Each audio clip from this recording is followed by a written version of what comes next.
ایک شخص حضرت ابراہیم بن ادم رحمۃ اللہ تعالی علیہ کے پاس آیا۔ وہ نوجوان تھا اور کہتا ہے کہ حضرت، گناہ کا مرتکب ہوتا ہوں، چھوڑا بھی نہیں جا سکتا اور ڈر بھی لگتا ہے کہ عذاب ہوگا، تو کوئی طریقہ بتا دیں کہ میں عذاب سے بچ جاؤں اور گناہ بھی کرتا رہوں۔ اللہ والے بڑے دانا اور بنا ہوتے ہیں، وہ کبھی دوسروں کو دھکے نہیں دیتے، وہ محبت اور پیار سے باتوں کو سمجھاتے ہیں، وہ دل میں بات اتارتے ہیں۔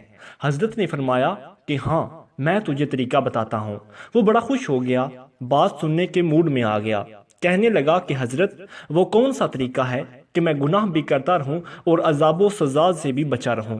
آپ نے فرمایا کہ بھائی، پہلی تجویز جو میں تجھے بتاؤں گا وہ یہ ہے کہ تو اگر گناہ کرنا ہی ہے تو اللہ رب العزت کی نگاہوں سے اوجھل ہو کر لیا کرو۔ اب وہ سوچتا رہ گیا اور کہنے لگا کہ حضرت، یہ کیسے ممکن ہے کہ میں اللہ رب العزت کی نگاہوں سے اوجھل ہو کر گناہ کروں؟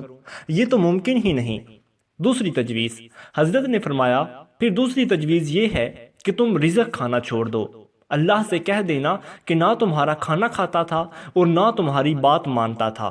اس نے کہا، حضرت، یہ کیسے ممکن ہے کہ میں کھانا بھی چھوڑ دوں؟ میں پھر زندہ کیسے رہوں گا؟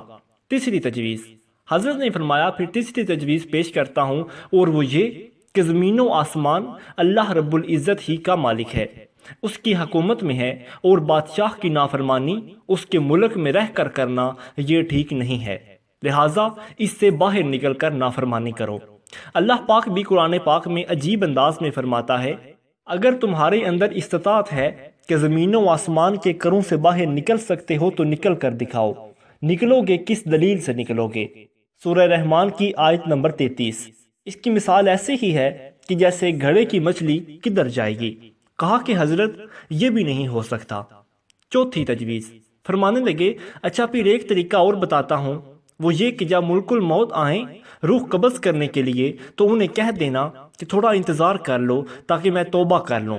اس نے کہا، حضرت، وہاں تو انتظار کا تصور ہی نہیں، جب موت آتی ہے تو نہ ایک لمحہ آگے اور نہ ہی ایک لمحہ پیچھے ہوتی ہے۔ پانچویں تجویز، فرمایا کہ ایک طریقہ اور بتاتا ہوں، وہ یہ کہ جب قبر میں تم کو دفن کر دیا جائے اور اس وقت منکر نکیر آئیں تم سے سوال پوچھنے کے لیے تو تم کہہ دینا، نو ایڈمیشن وداؤٹ پرمیشن۔ آج کل لوگ لکھ کر یہی لگا دیتے ہیں، تو تم بھی کہہ دینا کہ بغیر اجازت آپ کیوں آئے؟ اس نے کہا، حضرت، میں ان کو کیسے منع کر سکتا ہوں؟ چھٹی تجویز، فرمانے لگے، اچھا بھائی، ایک اور طریقہ بتاتا ہوں، وہ یہ کہ جب قیامت کے دن تمہارے برے عملوں کو کھولا جائے گا اور پروردگار عالم فرشتوں کو حکم دیں گے کہ اس کو گھسیٹ کر تم جہنم میں ڈال دو، تو اس وقت تم ضد کر کے کھڑے ہو جانا کہ میں نہیں جاتا۔ اس نے کہا، حضرت، میری کیا حیثیت کہ میں فرشتوں کے سامنے ضد کر کے کھڑا ہو جاؤں؟ میری تو کوئی حیثیت ہی نہیں۔ اب لوہا گرم تھا اور چوٹ لگانے کا وقت بھی تھا۔ حضرت نے فرمایا کہ اے بھائی، جب تیری حیثیت ہی کوئی نہیں تو اتنے بڑے پروردگار کی نافرمانی کیوں کرتا ہے؟ وہ کہنے لگا کہ حضرت، آج کے بعد وعدہ کرتا ہوں کہ اپنے اللہ کی نافرمانی نہیں کروں گا۔